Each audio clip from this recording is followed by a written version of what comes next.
footprints in wet silt, then the glow of a fire that never died.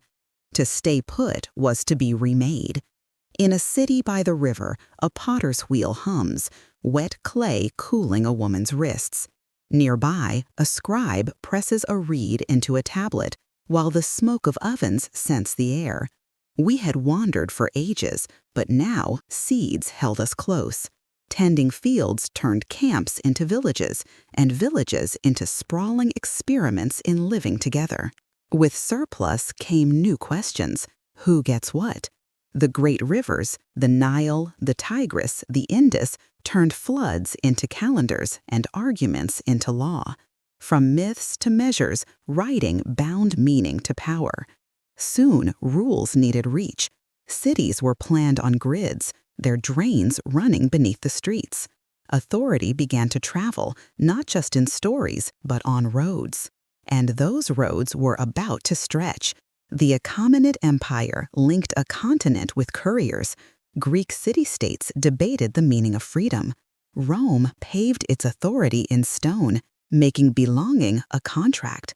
In India, the Mauryan and Gupta empires tallied land and labor, while Han China wove its bureaucracy through river valleys.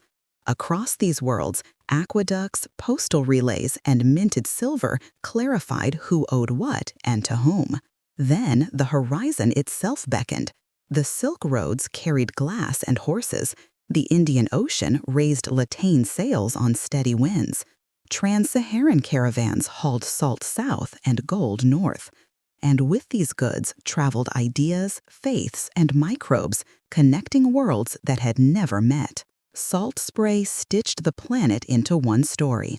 On a cramped Iberian deck, a boy tastes brine and fear.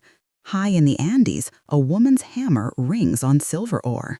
In the Caribbean, sugar boils, its sweet smoke clinging to the skin of the enslaved. A new global network was born, one that carried silver, sugar, and seeds that remade soils, appetites, and empires. But it also carried disease and bondage to every port. From this exchange of wealth and sorrow, a new age was forged. In smoky mill towns, water turned to steam, and buried forests became fuel. The potter's distant grandchildren now punched a clock, their wrists marked not by river clay, but by the relentless rhythm of the loom. Productivity soared, but inequality deepened.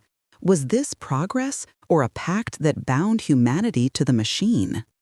The machine age promised connection, but delivered unprecedented conflict. 2 world wars scarred the globe. The Holocaust etched a permanent trauma into human memory, and the atomic age redefined our capacity for self-destruction. From the ruins, a guarded peace emerged.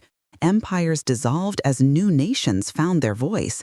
A Cold War divided the planet, even as new institutions spoke of human rights and shared development.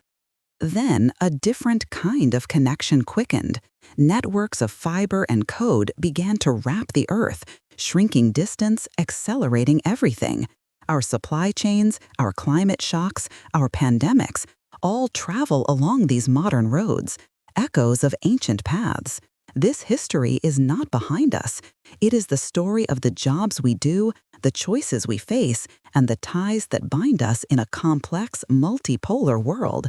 And understanding what comes next demands we first understand how we all arrived here.